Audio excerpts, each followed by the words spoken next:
قاسي. فقالت له ماريا أنا عارفة إنك مش غاضب من الغيرة. طب غضبك ليه علاقة بتلك المرأة أنستازيا صح مش كده؟ فقال لها الأمير سيو بكل غضب امسكي لسانك هل تفهمي؟ فكملت استفزازه ماريا وقالت له ممكن تحتفظ بيها كحبيبتك أو يمكن إنها تكون حبيبتك طالما انك هتخليني خطيبتك وتتجوزني ونجيب عيال كتير انا وانت، وكمان عايزك تتأكد من اخلاقها وخليها تعرف مكانتها حتى لو اتطلب منك تنظيف ساعتها. فقال سيو في سره اخطأت في تفسير افعالي، السبب اللي مخليني متحمل افعالك طول الوقت هو مش عشان معجب بيكي ومش محتاج حقا للتعاون مع عائلتك، وبالتالي فقط كان بيتجنب أنستازيا خلال الأشهر القليلة الماضية دون أن يكون لديه أي فكرة عما كانت تفعله خلف ظهره. يا ترى لما تقابلوا هيحصل ايه وايه رد فعل سيو؟ وبكده يكون انتهى الفصل. ولو عجبك الفيديو ما تنساش تعمل لايك وتشترك في القناة وتفعل زر الجرس عشان يوصلك كل جديد. سلام. وبنروح لأنستازيا وساعتها بيطلب منها سيو انه يشوفها. أنستازيا رتبت حالها وكان اليوم ده هو اللي شعرت فيه بسوء حظها الأخير. فقالت له نعم يا سيد سيو. صوت أنستازيا ارتعد قليلا لكن سيو مش ملاحظ ده لأن كلمات ماريا استحوذت عليه. فقال لها الأمير سيو أنا اتجاهلت الكثير من سلوكياتك الأنانية لحد دلوقتي وأعتقد إنه ممكن يكون ليكي تغيير في القلب لو استطاع سيو تغييرها. وافقت على أرضية بسلام ممكن يعيش معاها للأبد، وعلى الرغم من إنه ينفي حبه ليها إلا إن سيو لم يرغب بالسماح لها بالرحيل، ومع ذلك ما عملتليش أي حاجة غير إحباطي. المرة دي اللي هتكون الأخيرة في التحدث معك وما اعتقدش اني افضل الصراخ في وشي. فقالت أنستازيا في سرها هو ليه مش قادر يتقبلني؟ انا ايضا انسانة، المفروض يكون في 6 سنوات على الاقل لان وقت كافي لتطوير نوعا ما من المودة حتى مع كل اختلافاتنا، ومع ذلك ما زالت تختار انك تكرهني. فقال لها الامير سيو انت نسيتي مكانك ومتابعة انانيتك بس. فقالت أنستازيا في سرها انت بتعتقد اني هتحمل ده كله الى الابد؟ فقال لها الامير سيو اعتقد اني قلتلك قبل كده انه مفيش اي فرصة لاخذ اسم ريدفورد. دموع أنستازيا كادت تنزل عندما فكرت ان هذه هي المرة الاخيرة معاه، لكن قالت لنفسها ما تعيطيش عشان لو عيطتي ده هيخليه سعيد فيا. غرايز أنستازيا كانت بتقول لها ان اليوم هو اليوم اللي هتفترق فيه. فردت أنستازيا وقالت له مع ذلك فأنا ما زلت خطيبتك. وفجأة دخل إيفان وقال للأمير سيو مشكلة جلالتك، جلالة الإمبراطور قد رحل. كانت معجزة الربيع أقصى من الشتاء البارد. لم ينسوا أن يأتوا طوال السنوات ال6 الماضية والقضية الشهيرة مش موجودة من الآن فصاعدا، لأن الإغلال اللي كانت تربطهما بأراضي الدك انفصلت وحان الوقت لترك أنستازيا هذا المكان البشع. وبنروح لأنستازيا وبتقول أنا مش فاكرة ازاي عدت إلى غرفتي. أنا الآن هسيب سيو لأني خلاص اتوفى الإمبراطور، لذا لن يأتي أحد بعدي بعد الآن. وفجأة بنشوف حاجة وقع على الأرض وبتقول ايه ده الحلق اللي ضاع مني من فترة لما كنت في البلكونة. الحلق ده لا قيمة له دون غيرها. أنستازيا إيفردين غادرت قصر ريدفورد ليلة وفاة الإمبراطور. وبنروح للأمير سيو وبيقول للخادمة انت بتقولي ايه؟ ازاي ده يحصل؟ قوليلي ايه اللي حصل بالظبط، قصدك ايه انها مشيت؟ فقالت الخادمة في سرها أنا أول مرة أشوفه محبط كده للدرجة دي. حسنا يا سيدي، النهاردة الصبح رحت غرفتها عشان أصحيها فلقيت الغرفة فاضية تماما، فاعتقدت ساعتها ممكن تكون خرجت هنا أو هنا ورجع تاني، أو خرجت للنزهة ورجعة، لكن سريرها كان بارد تماما. فقال لها الأمير سيو وهو متضايق: قوليلي إنك بحثتي عنها كويس. فقالت له الخادمة وهي خائفة، وما كانتش في الحديقة برضو ولا في أي مكان تاني في القصر يا سيد سيو، أرجوك سامحني. فقال لها مفيش أي حاجة تدي للاعتذار، لقد تم طردك. لو مشيت أنستازيا من القصر وكل حاجة كانت مخططة ليها بعد ذلك، مفيش أي طريقة يمكن للخدم أن يمنعوا ده من اللي حصل. وكمان البحث عن أنستازيا أكيد مش هيبقى صعب، لأنها مش عندها أي حاجة تملكها أو منزل تعيش فيه، وكمان ما عندهاش عائلة لأن والديها وأقاربها كلهم ماتوا. عشان كده ما عندهاش أي مكان تعيش فيه أو تروحوا للاستقرار. أنا كرهت أي حاجة كانت تحيط بيها وهربت منهم. اسم ريدفورد هيكون ملكي سواء أعجبك أم لا، ومش أنا بس اللي تم كده بالإغلال. لازم أبحث عن أنستازيا، لكن مش هقدر أعمل كده، وأعتقد إن ده الصح. لازم أتعامل مع ماريا، لأن دلوقتي خلاص مات الإمبراطور، وهكون مشغول بالاهتمام بأمور تانية. توفي الإمبراطور وما اختارش خليفته، وده هيخلي فيه معركة سيئة إذا نجح أحد الأقوياء، وبعد ده هيراقبوني زي ما عمل أبوهم. ولو محتاج أعيش حياة هادية فما عنديش خيار تاني غير إني أبقى الإمبراطور بنفسي. من الآخر أنا محتاج مساعدة من عائلة هوسرون، أحصل ساعتها على اسم وقوة عائلة هوسرون، وكمان لو اتجمع النبلاء هيبقى الموضوع أسهل. عشان كده لازم أبحث وأعيد أنستازيا لقطع خطوبتنا. ولكن هل أنا بحاجة إني أعمل ده؟ دي هربت خلاص، دي امرأة بكرهها من أعماق قلبي. في بعض الأوقات كانت مقنعة جدا في كلامها وطريقتها، لكنها خدعتني وذلتني. وبفتكر كلامها لما كانت بتقول لا ترحل يا سيرجي، وسيرجي بيكون حبيبها اللي مات في الحرب. واعتقدت أنستازيا انه مات بسبب اوامر سيو. ساعتها حس الامير سيو بالشفقة على أنستازيا بسبب هوسها بسيرجي. انا مسحت دموعها بصوابعي، وعلى الرغم من انه مش قادر يعترف بده إلا إنه يشعر بالرغبة تجاهها. وساعتها حس إنه كان محتاج يخليها جنبه دايما. وبيقول سيو امرأة سيئة، أنا حاسس بالاشمئزاز وحاسس إن عايز أرجع. هو أنا لو رحت غرفتها هلاقي حاجة؟ حتى لو رحت لغرفتها هي كده كده مش هناك. ولو أمرت جيشي بالبحث عنها هيقوم فريق البحث بمطاردتها طول الوقت. دي خطيبتي وشخص دائم، وده يعني ان الناس كلها عارفة مين هي أنستازيا، ومش هتلاقي مكان تستخبى فيه إلا لو كانت راحت مكان بعيد جدا. آخر مرة شفتها كان امبارح بالليل، عشان كده أكيد ما راحتش لمكان بعيد. ولكن بالطريقة ما شكلها مش هترجع تاني. هو المفروض أبحث وأدور عليها. أنا مش عارف المفروض أعمل إيه دلوقتي. أنا محتاج إني أدور عليها، لكن ما عنديش أي عذر أو سبب إني أعمل ده. أنا عامل حاليا زي الروبوت، ولكن ده بيودي ارتكاب المزيد والمزيد من الأخطاء. أنا فعلا مش قادر أتوقف في التفكير في أنستازيا. الأشياء بتدور في داخلي ومش قادر أقرر. وساعتها بيروح الأمير سيو غرفة أنستازيا وبيقول مرت فترة كبيرة من ساعة آخر مرة زرت غرفة أنستازيا.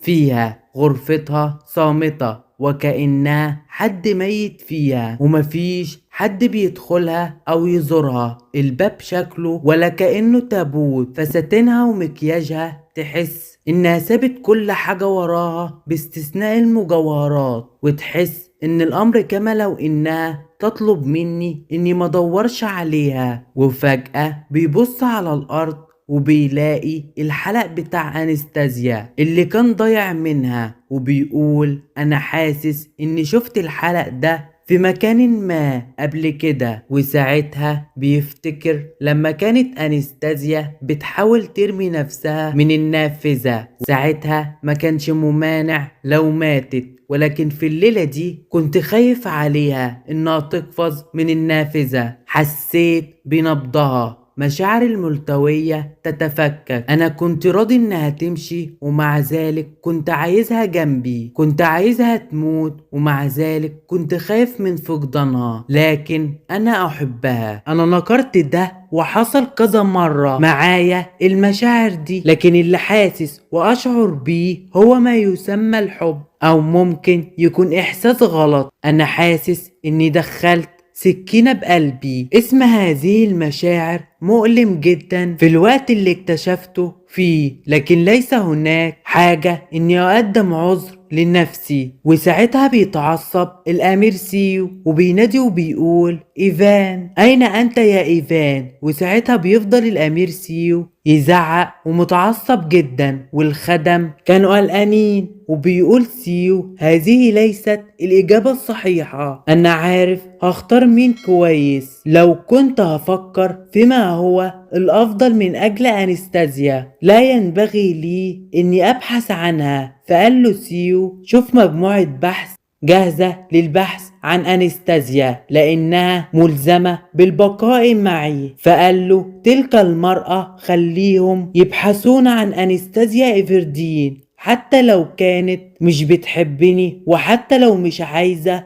تفضل هنا. بس اللي أنا هقول عليه هو اللي هيحصل. يجب أن تكون في المكان اللي أنا عايزة أشوفها فيه. فقال إيفان في سره كنت أتمنى ما يعرفش كل اللي حصل. وساعتها بيتحرك إيفان لمكان هروب أنستازيا، وبيلاقي إن أنستازيا كسرت العربية عشان محدش يعرف يتابعها. وقال دي امرأة طلعت جحدة، دي كانت زمانها هتكون مع أبوها وأمها لو ما جاتش هنا. سيدي فقد هدوءه لأن أنستازيا هربت. يا ترى هقول له إيه؟ اختفت أنستازيا بعد تحطيم العربة، معنى كده إنها سافرت لمغادرة العاصمة. عشان كده أكيد في حاجة يقدر إيفان وجنوده فعله للعثور عليها. فدخل إيفان للأمير سيو وقال له على اللي حصل. فرد سيو وقال له لا تكذب. فقال له إيفان مفيش أي سبب إني أكذب يا سيد سيو. فقال له الأمير سيو أنا لازم أشوف ده بنفسي، خدني لهناك. لقد قمت بكبت مشاعري لأطول فترة، عشان كده الأمر خرج عن السيطرة، وده مش عادل خالص. أنا محتاج إني أسمع صوتها. لازم تحس وتشعر بنفس الألم اللي أنا حاسس بيه، وده غير مقبول وغير عادل. أنا ليه أكون الشخص الوحيد اللي بيعاني؟ أنا متأكد إن إيفان عنده شيء غلط. كل ده عشان هي عاوزة تنتقم مني، لذا مفيش اي طريقة انها تهرب مني، ومفيش اي طريقة انها سوف تختفي. لكن العربة اتحطمت ومش شايف اي خيول حواليها. يمكن مطاردة عربة لكن مش حصان، لذا ما عنديش اي فكرة اين ذهبت أنستازيا. هي بتكرهني للدرجة دي؟ انا كنت حذر جدا بشأن الوقوع في حب أنستازيا. وساعتها بيقعد على الأرض والمطرة بتنزل عليه، وبيقول لأني كنت محروم دايما من كل اللي حبيته واهتميت بيه، وأنستازيا كانت الشخص اللي لفت انتباهي. وساعتها بيحس سيو بالألم والحزن والخسارة، وبيقول هي دي نتيجة الإجابة اللي اخترتها. لقد جرف المطر أثار رجل الحصان، كان ممكن أتابعها لو كانت باعت المجوهرات اللي خدتها معاها، لكنها خدت الأوراق النقدية بدلا من ذلك عن طريق التلاعب في دفتر الحسابات. خدت مبلغ كبير لدرجة إنها ممكن تتعايش بيه لمدة عامين أو 3 لو كانت هتعيش في هدوء. إنها نهاية مسدودة. وساعتها نشر الأمير سيو ورق في كل العاصمة محطوط فيه صورة أنستازيا ومكتوب فيها اللي هيلاقي أنستازيا إيفردين هياخد أرض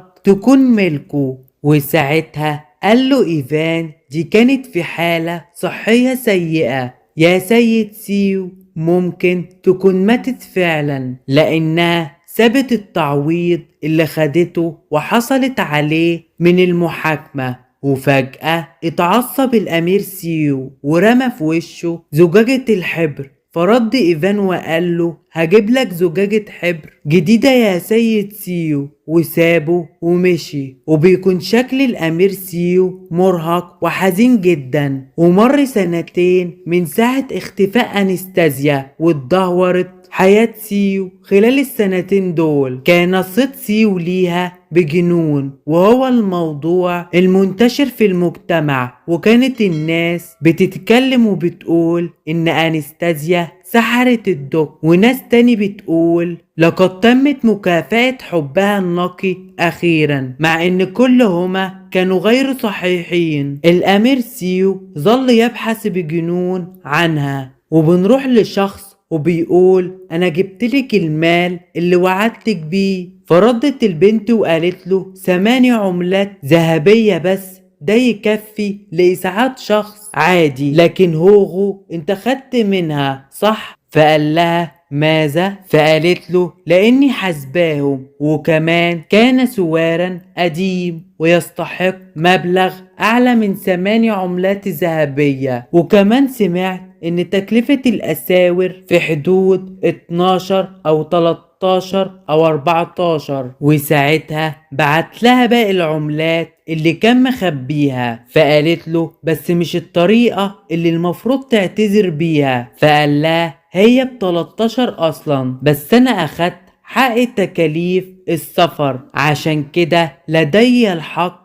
اني اخذ عملتين لنفسي. فردت وقالت له يبقى كده انت اخدت. وساعتها سابها وجري. فقالت له توقف هنا. وساعتها الولد وقع وهو بيجري. فردت وقالت له انت وقعت مقابل اللي عملته، انت ازاي تجري على انك تاخد اموالي؟ فرد وقال لها توقفي عن قولك اني سيء، انا فقط خدت اللي استحقه وانقذت حياتك، عشان كده انتي مدينة لي، انتي غير ممتنة. فقالت له لكن ده مش مهم الان. وفجأة بتبص واحدة من النافذة وبتقول ما كل هذه الضجة؟ فرد الولد وقال فيريتا. فردت وقالت انت عملت حاجة تاني مش كده؟ فقال لها لا، كنا بنلعب بس. وساعتها بتظهر الشخصية اللي كانت واقفة في النافذة،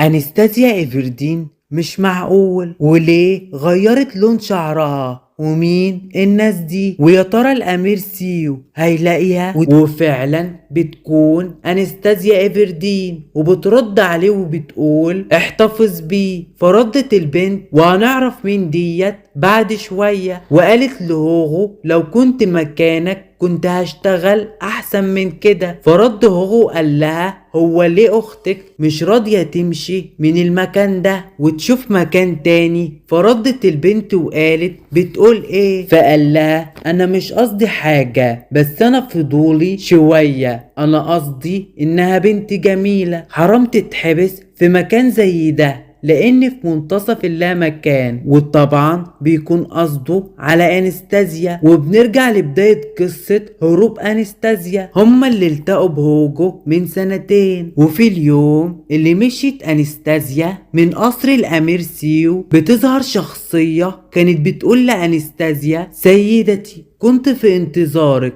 فردت أنستازيا وقالت اسفة على التأخير، انا اتأخرت عشان كنت باخد منعطف عشان محدش يشوفني او يلاحقني وانا ماشية، عشان كده اتأخرت شوية. وفجأة البنت اللي كانت مستنية أنستازيا بتكون إلي، الخادمة اللي كانت أنستازيا بتحبها وطيبة معاها لما كانت شغالة في قصر الأمير سيو. وبتعرف إلي أنستازيا على عائلتها وبتقول لها دي المرة الأولى اللي تقابليهم فيها صح؟ دول عائلتي وهم عارفين خطتنا، عشان كده مش عايزاكي تقلقي يا سيدتي. هنبدأ نتحرك عند الفجر. فقالت أنستازيا في سرها المفروض إن عائلتها تكون عارفة على الأقل أي حاجة عن هويتي، ومع ذلك رحبت بيه عائلتها. وساعتها بيجي الفجر وبيصحى الجميع وبيودعوا العائلة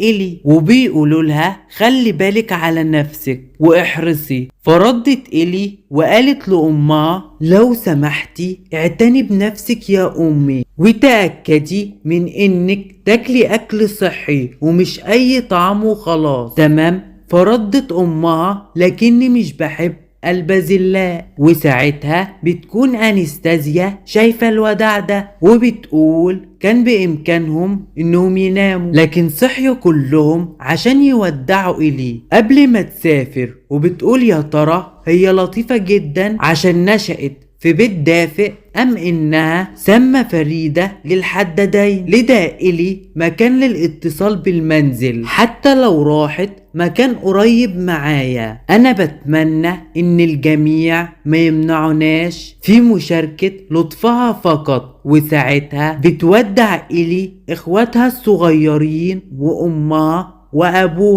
وأبوها بيوصلهم لحد برا وبيقول لهم احنا هنلتقي بمجموعة تعمل على تشغيل الكرفانات وخدمة النقل.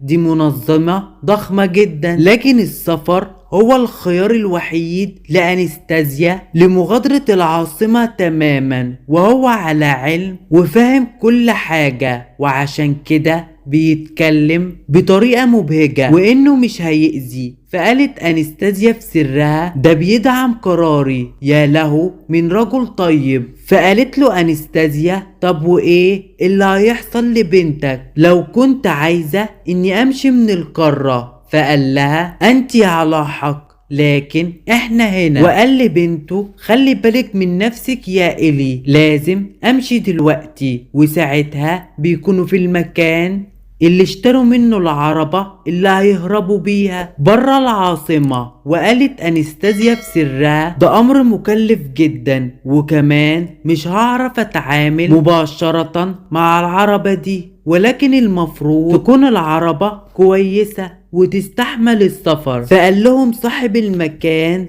فين مدربكم اللي هيسوق العربة عشان باين عليكم مش بتعرفوا تسوقوا؟ فردت أنستازيا وقالت له أنا محتاجة شخص بيعرف يسوق ويكون ذكي جدا ومستعد يكون تحت أوامري طالما هيدفع له المال. انت عندك شخص طالما هيدفع له المال انت عندك شخص في عقلك يعمل لكده؟ فقال لها تقريبا استني افكر. وساعتها بيجي واحد في باله وبيكون اول شخصية ظهرت هوغو. فقال لهم انتم يا رفاق في اي جهة رايحين، في الداخل ولا الخارج؟ في الاعتبار طب ايه رأيكم في المنطقة الشرقية؟ فردت أنستازيا في سرها وقالت المنطقة الشرقية أنا ما رحتهاش قبل كده أو زرتها حتى. فقال لهم ده عندهم في المنطقة الشرقية حاليا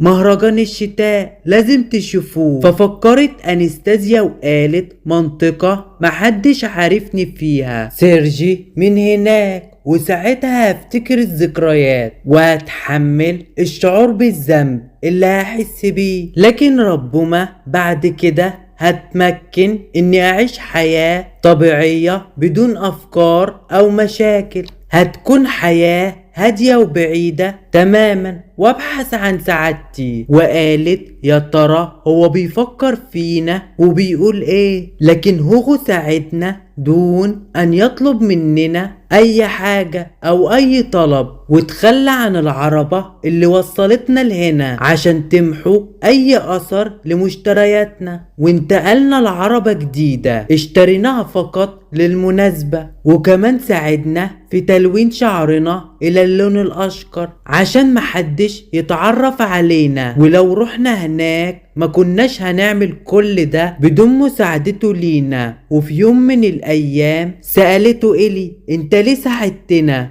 فرد غوغو عشان دفعتولي كتير، بالاضافة الى ذلك اللي بعمله ده ممتع جدا. ومن ساعتها هوغو بقى معانا وبنكمل. هوغو كان بيقول لي إلي انا مش قصدي حاجة، انا قصدي انها بنت جميلة لازم تعيش في مكان احسن من كده، وكمان تقدر بسهولة تقابل رجل لطيف. اذا كانت المدينة كبيرة ومزدحمة هي تقدر تعيش حياة اجمل. فردت إلي وقالت له كفاية هراء وتضييع او سأضربك مرة اخرى. فقال لها حسنا حسنا انا ماشي. وساعتها راحت إلي لأنستازيا وسألتها أنستازيا هو مشي هوغو؟ فردت إلي نعم يا سيدتي. فقالت لها أنستازيا جيد، ده بطيء جدا ولكن برضه غريب. فقالت إلي هو اللي مخوفني انه يعرف الحقيقة يوما ما. فردت أنستازيا وهي مبتسمة إلي لازم برضو تخلقي قصة. فردت إلي انت بتخلي الأمور سهلة جدا، لكن الكذب بيحتاج جهد كبير وأنا لست كاذبة جيدة. فقالت لها أنستازيا مش بالصعوبة دي صدقيني. فقالت لها إلي انت حاسة بعدم الارتياح يا سيدتي، المكان هادي جدا هنا كل يوم وده بيخليني احس بالقلق جدا. فردت أنستازيا وقالت لها انت بتقلقي كتير يا إلي، ده مر 2 من ساعة ما التقينا بهوغو وبرضه لسه مش واثقة فيه ازاي. فردت إلي وقالت لها عشان ما زلت افهم سبب مساعدته لك او لنا يا سيدتي. فقالت أنستازيا هو مش واثق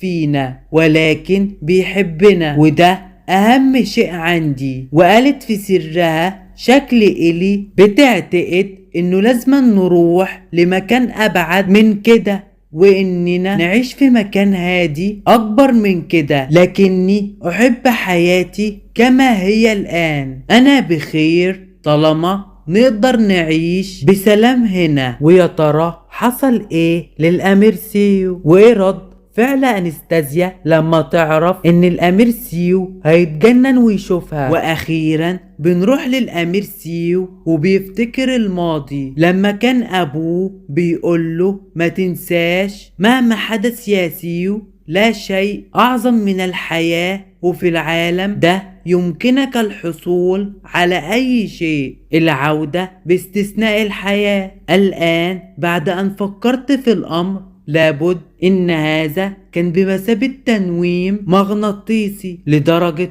اني لن اواجه الامبراطور مهما حدث، على عكس الاخ الاكبر اللي تم انتقاده في اعتباره الامير اللي انبهر بالصيد والنساء. كان والدي دايما هادئ ولطيف، لكن العلاقة ما بينهم بقت معقدة لأن الإمبراطور السابق لعب دور المحسوبية. لقد فكر في سبب انسحاب والدي من خلافة العرش وكان بسبب خطأ الإمبراطور الحالي، عشان كده أعطى الإمبراطور السابق للعلاج البارد وخلف الإمبراطور الحالي العرش بالتخلص من إخواته، ودي الطريقة الوحيدة عشان ينجو. وأنقذ ريدفورد لأنه كان عنده إخوة جيدة في الماضي، لكن بغض النظر عن مدى احترام الدوك للإمبراطور فإن ذلك لم يغير الإمبراطور من الشك والغيرة منه. وبنروح لوالدة الأمير سيو وبتقوله ده بيني وبينك يا سيو في طفل داخل بطن أمك، أنت ناضج بالنسبة لعمرك ولكنك لسه طفل صغير. فقال لها سيو هتاخديني معاكي الفيلا صح؟ وبيقول سيو أنا فاكر كويس ايه اللي حصل ساعتها. وساعتها امه ابتسمت لي. وفي اليوم ده والدي ودعنا وارسلنا الى الفيلا وكما كانت الاوراق نابضة بالحياة. في اليوم ده وساعتها اهتزت العربة بشكل غير مستقر. كنت خائفا على والدتي، وأمي ساعتها كانت حضناني بقوة بين ايديها وقالت له ما تتحركش يا سيو، خليك ثابت، انت ولد ذكي، عشان كده لازم تسمع كلام امك. وفجأة بيسمع صراخ امه وهي بتتألم وبقى نفسها اقل، وساعتها اتوقف تماما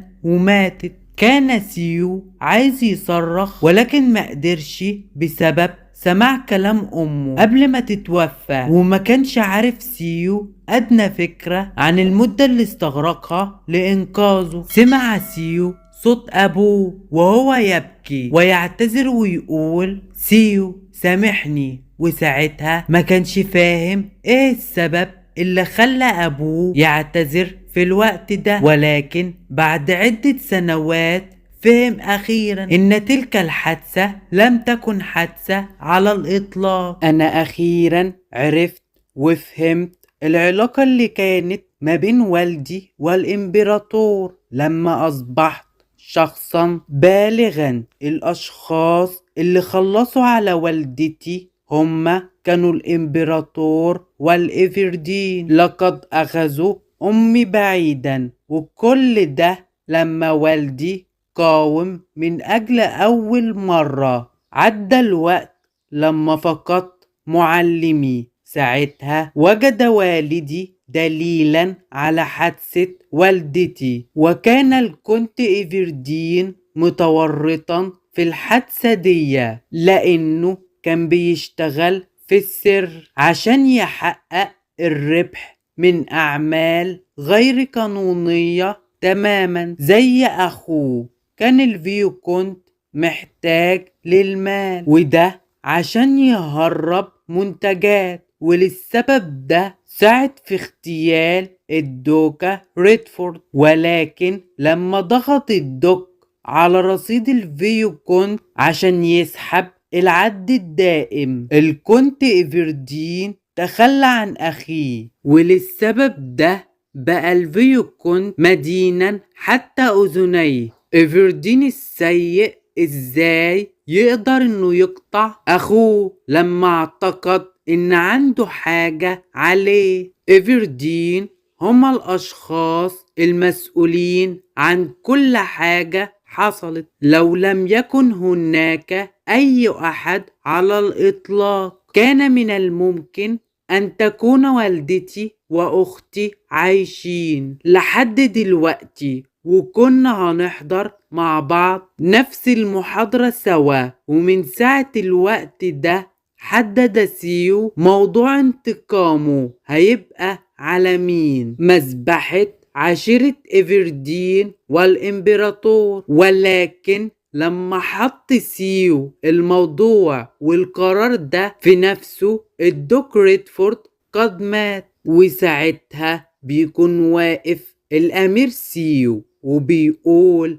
انت اللي قلت انه لا شيء اعظم من الحياة، عشان كده لو كنت عارف كم كانت حياتك غالية بدلا من التظاهر بالاستسلام للإمبراطور، المفروض عليك تأمن حياتك من خلال وضع الأساسات. مات والد الأمير سيو بسبب شرب الخمر المسموم، وتم العثور على الخادم اللي كان بيخدمه ميتا داخل البئر، ودي طريقة نموذجية بيستخدمها عائلة إيفردين. واللي حصل مع سيو كل الأيام والماضي اللي فات خلاه مسعور وعايز ينتقم، وخلاه ينظم جيش سريعا، وهو ما أصبح الإمبراطور على علم به. الفيوكونت إيفردين بعد ما مات والد الأمير سيو قال له طفل بريء، أنا حاسس بالتعاطف التام مع أخي اللي فقد عائلته بالكامل، عشان كده خليني أجعلك مع شخص ما. وساعتها قال سيو في سره كذبة صريحة بحيث مش هقدر استطيع مواجهته، والتوفيق اللي كان بمثابة تكبير. ودي الطريقة اللي كان مقابل بيها أنستازيا إيفردين، وكان من الواضح إنها كانت من نصيبها ومن المصاعب، ومع ذلك كانت بتستمتع بأجمل وجه. خطيبتي امرأة بتحمل اسم عائلة إيفردين، وبيفتكر أول مقابلة ما بينهم وبيسألها هل أنت خطيبتي؟ وساعتها لم يكن الغضب هو ما ظهر في صوتي، ولكن اللي ظهر هو الارتباك من خلال التطفل على أنواع الفتيات اللي كان بينجذب ليها أكتر. ولكن أنستازيا هتكون دائمة معي، لازم أنتقم من أنستازيا إيفردين، وده بسبب عائلتها واللي عملته في عائلتي في الماضي. فردت أنستازيا وقالت له نعم أنا خطيبتك، ولكن غرائز الأمير سيو كانت بتنبهه إن كل اللي بيعمله ده خطير، وإنه ما ينفعش تعمل كده لأنها ملهاش أي ذنب. بص في عين أنستازيا، ليس لها أي ذنب، ولكن لما عمل ده رأى نفسه بيصنع وجه لم يسبق له مثيلا من قبل. وبكده نكون عرفنا ماضي الأمير سيو كاملا، وليه معقد من صغره، لأنه كمان فقد عائلته بأكملها زي أنستازيا إيفردين، ولكن السبب في موت عائلته كانت عائلة أنستازيا وهي الإيفردين. ولكن لما عمل ده الرأي بنفسه وهو بيصنع وجه لم يسبق له مثيل من قبل. وسيو دون وعي فضل يبحث عن سبب لكراهيته لأنستازيا، وبيفضل يقنع نفسه إنه عند أنستازيا نفس عيون الكونت إيفردين، وعشان كده ده سبب إنه يكرهها. بكى سيو كذا مرة وقال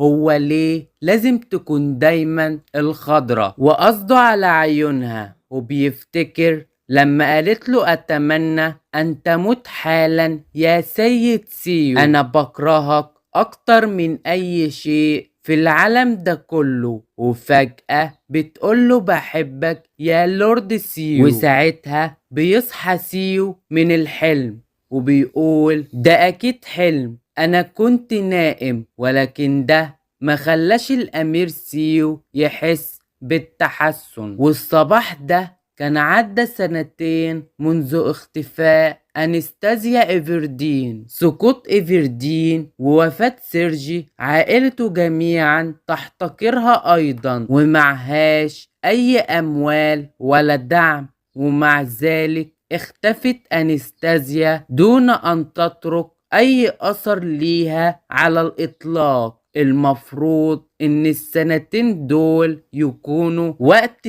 كافي ليا عشان أقدر أنساها. أنا ليه كل يوم بتزداد رغبتي ليها؟ وساعتها بيخبط عليه إيفان وبيقوله سيدي أنت صاحي؟ فرد الأمير سيو وقاله إيفان لسه الوقت بدري جدا بالنسبة ليلا لإزعاجي. فقال له إيفان انت تجاوزت ساعات الاستيقاظ المعتادة يا سيد سيو، عشان كده كنت خايف جدا من احتمال حدوث شيء لك يا سيد سيو، أرجوك سامحني. فضحك الأمير سيو بسخرية وقال ها فقط طب رائع. يعرف إيفان عن حالة الأمير سيو الحالة أكتر من أي شخص آخر. تم اغتيال جميع حلفائه خلال 2 عام من ساعة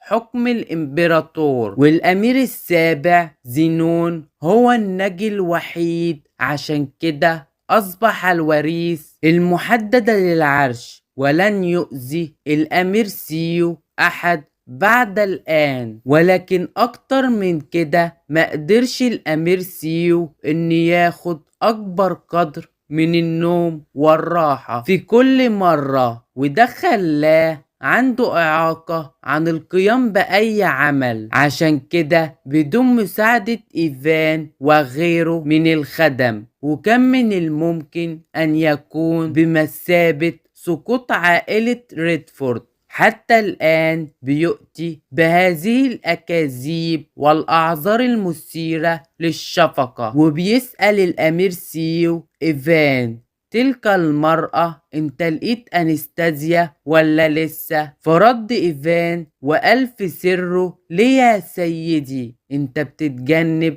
مواجهة الواقع. اليوم اللي ذكر في سيو وفاة سيرجي ميرباخ، ساعتها فضل سيو ينادي على إيفان وبيكون شايل أنستازيا إيفردين، وقال له إيفان هي موتت نفسها. فرد سيو وقال له هي لسه عايشة ولكن شكلها مش قادرة تتنفس. كان إيفان يعرف سيو كويس وما كانش قريب منه، لكن دي المرة الأولى اللي شاف فيها سيو عاطفيا للدرجة دي، ويدعي سيو انه بيكره أنستازيا ولكن هو عاوزها جنبه عن طريق ربطها. وتذكر إيفان ساعتها صراخ سيو عشان ينقذ أنستازيا، وكان في حالة جنون ومش قادر يفكر خالص غير فيها. إيفان كان عنده حاجات كتير عايز يقولها لكن ما قدرش. إيفان كان مشغول جدا في الأمور والخطط مع ماريا من أجل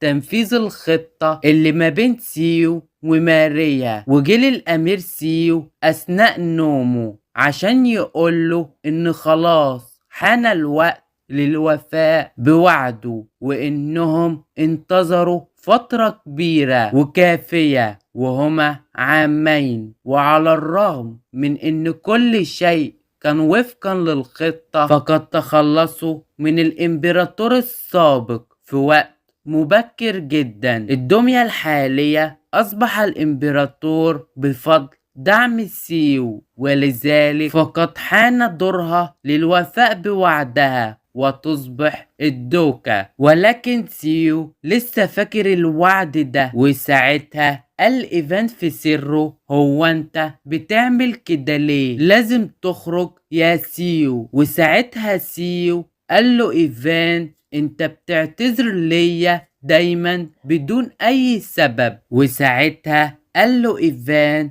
اخشى اني مش قادر اقول اي حاجة عن ذلك يا سيدي. وساعتها قال له سيو شكلك مش بتدور على أنستازيا بعمق ولا جدية، لانك بتكرهها من البداية يا إيفان. ورد إيفان سيدي، فقال له سيو إيفان انت ما عندكش اي فكرة عن عدد المرات اللي حاربت فيها نفسي عشان ما موتش كيلانا بيدي كل يوم. انت عملت ايه وليه؟ وساعتها مسك العقد بتاع أنستازيا وفضل يبص عليه. وساعتها إيفان قال في سره ده مش الوقت المناسب عشان اتكلم عن ماريا. وبعدها إيفان دخل على سيو الغرفة وقال له سيدي. وقال سيو إيفان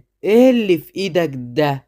فقال له إيفان احنا صحيح ملقيناش تلك المرأة، رغم ذلك لقينا شيء ممكن يخلينا نوصل ليها. لقينا اكسسواراتها اللي كانت لابساها عند تاجر وتم بيعها. وساعتها ابتسم سيو وقال حقا؟ فقال له إيفان نعم، واتأكدنا من إنها هي من خلال مقارنة أمر الشراء، إنها بالتأكيد هي يا سيدي. وسألوا سيو لقيتها فين الإكسسوارات دي؟ فقال له إيفان في دولاتيل على الجانب الشرقي. وقال ساعتها سيو في سره الجانب الشرقي دي منطقة ما فيهاش اي اتصالات خالص، هل يستحق الثقة؟ لا حتى الآن. فقال سيو اتصل بالناس اللي اتداولوا معاها واعرف الموقع الدقيق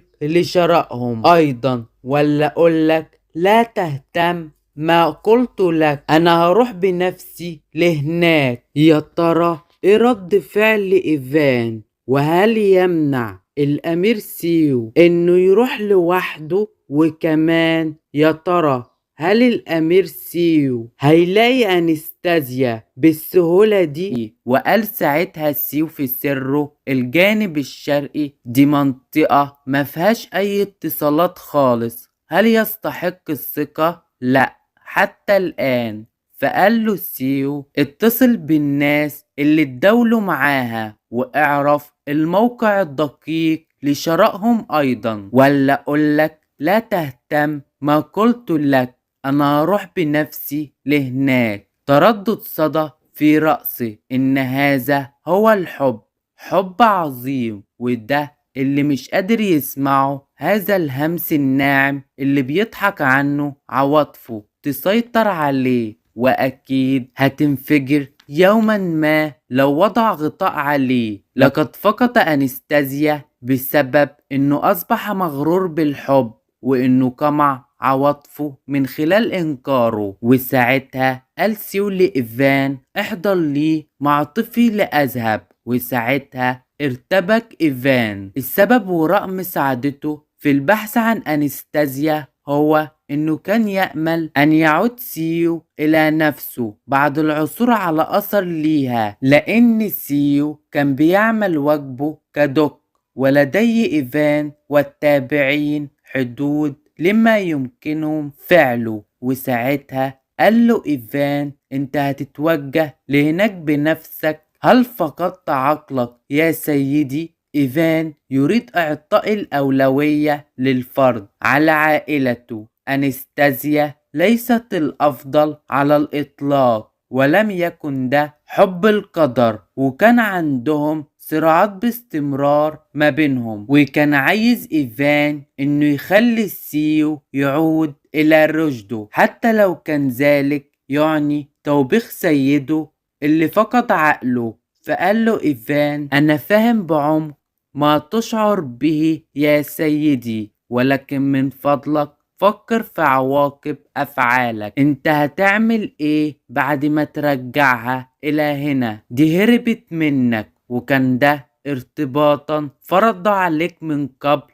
الامبراطور السابق. وقال إيفان في سره كان عائلته وانتقامه هما الشيئان الوحيدان اللي مخليه عايش على قيد الحياة طول الوقت ده، ومع ذلك هو بيرمي كل ده بعيد. وقال له إيفان أرجوك افتكر ازاي فقدت أمك وأباك، وعلى الرغم انه توفى الامبراطور السابق وكان عنده رعاية كتيرة التي يجب القيام عليها به، ومفيش أي طريقة يمكنه من خلالها فعل ذلك لعائلته. وهو يعلم بموقف عائلة ريدفورد، وخاصة عندما يفكر في أولئك الذين ماتوا. فرد إيفان وقال له لم يكن الأمر مجرد حساب على الإطلاق، لأن والد تلك المرأة أنستازيا كان متورط أيضا في وفاة والدتك، لازم تكون على علم بذلك جيدا يا سيدي، وده هيخلي المرأة دي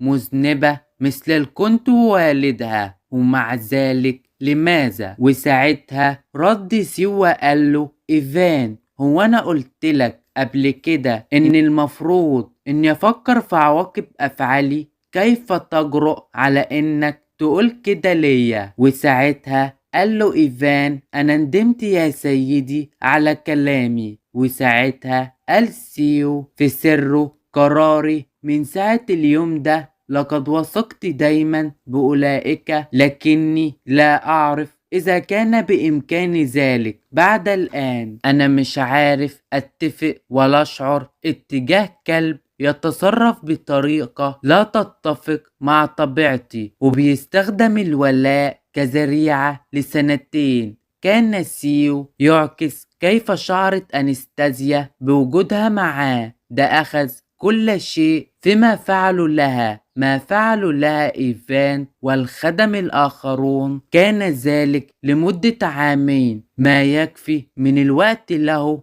أن يدرك مدى يجب أني فقدتها عقلا في مثل هذه البيئة القاسية. لابد أن الأمر كان لطيفا، وساعتها قال له سيو اطلبها لتلبي رغباتك كما لو كانت أوامري، أليس كذلك؟ وكان الأمير سيو عارف وعالم إن كل حاجة ما كانش خطأ إيفان، وسيو كان يتحمل خطاياه لوحده تلو الأخرى، وكان بيحاول يتخلص من كل ما كان يؤذي أنستازيا في الماضي حتى لو كان حد مخلصا ليه. وقال له سيو ولك حتى الآن هو ما أنقذ حياتك، أنا مش عايز أشوف وشك بعد الآن، لذا أمل أن تكون متواجد عند عودتي. وساعتها بيوصل سيو للجانب الشرقي دولاتيل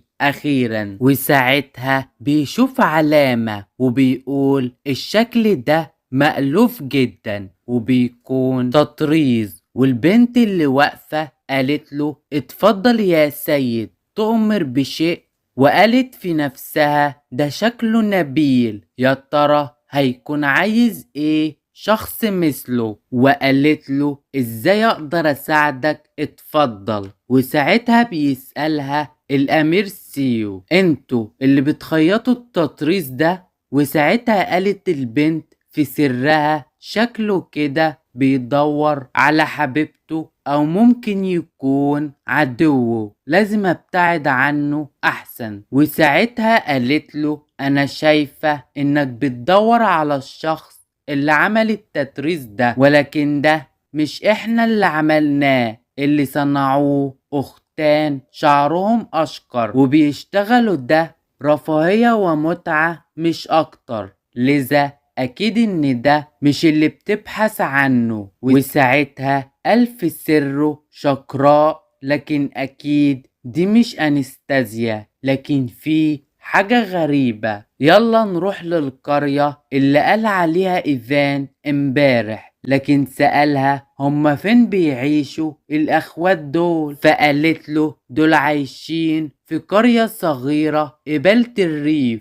والقرية دي تقع بالقرب من الغابة. وساعتها قال الأمير سيو في سره الاسم ده اللي سمعته امبارح برضه، كل الخيوط بتقول وبتشير إلى مكان واحد. وبنروح لأنستازيا وإلي، وبتقول لها إلي شكلها كده هتمطر بكرة. وساعتها ردت أنستازيا عليها وقالت ولكن النهاردة شكله الجو لطيف جدا. وساعتها ردت إلي انت لسه سيئة في قراءة شكل السماء يا سيدتي، رائحة الغسيل زي المطر، لديك رائحة. فقالت لها أنستازيا لكني مش شامة حاجة. وساعتها قالت لها إلي يمكن عشان مش بتعملي أي عمل منزلي، لما بيختلط التراب والماء مع الشمس فإنه بيطلع رائحة مميزة وجميلة، وبتكون رائحتها دايمة كده في اليوم اللي قبله لهطول الأمطار. وساعتها قالت لها أنستازيا هو المفروض أساعد؟ فردت إلي لا يا سيدتي ده واجبي. وقالت إلي في سرها ده بتدفعلي أكتر مما كنت باخده في قصر الدك، عشان كده لا ينبغي لي إني أنسى ما أتقاضاه مقابله. وقالت إلي أنا عندي حاجات كتير بكرة لازم أنظف الباب الأمامي، وسمعت إن السيدة جارتنا بتعمل لحم مقدد وأكيد بياخد وقت منها في السوى، وأكيد لو ساعدتها هتدينا منه. وساعتها قالت أنستازيا أوه وإيه كمان تقدري تعمليه؟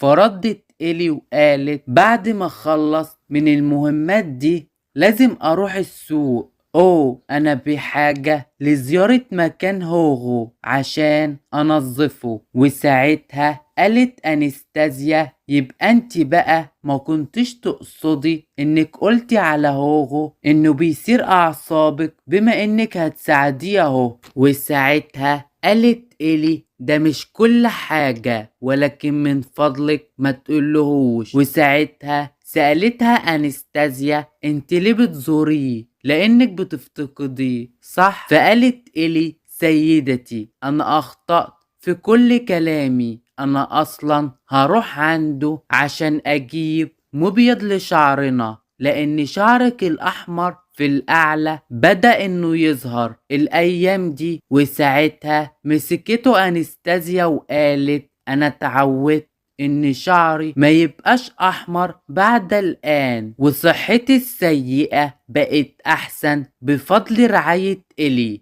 وساعتها قالت انستازيا إلي في الحالة دي هساعدك واروح انا السوق، فشوفي هتروحي وتعملي ايه بكرة وانا هروح السوق بدالك. انتي قلتي انا هروح لهوغو عشان تجيبي المبيض عشان شعرنا، ولكن عليكي الاستمرار في التحقق معاه. وبتكون بتهزر. وسألتها انستازيا ايه اللي محتاجاه عشان اشتريه. فردت إلي محتاجين خبز لانه خلص خلاص، والتفاح كمان، والبصل والجزر والبامية والبطيخ برضو. وبتستغرب انستازيا وبتقول في سرها هي ايه البامية والبطيخ ده؟ انا الاحسن لازم يتكتبوا عشان ما نسيهمش. وقالت لها إلي اشتري اي حاجة انت عايزاها، اي حاجة مفيدة، ولكن من فضلك ما تنسيش تشتري الأوكرا. وتقريبا قصدها على البامية لاني لازم نخللها وناكلها مع اللحم المقدد يا سيدتي، وكمان انا بحبها جدا. فردت انستازيا وقالت تعرفي يا إلي انا دلوقتي عايشة في حياة كنت بحلم بيها وبتمنى اعيش كده معاكي للأبد يا إلي. وساعتها أنستازيا بتروح السوق وبتقول مرة وقت طويل من ساعة وصولي للسوق، لكن التسوق رائع جدا، أنا مستمتعة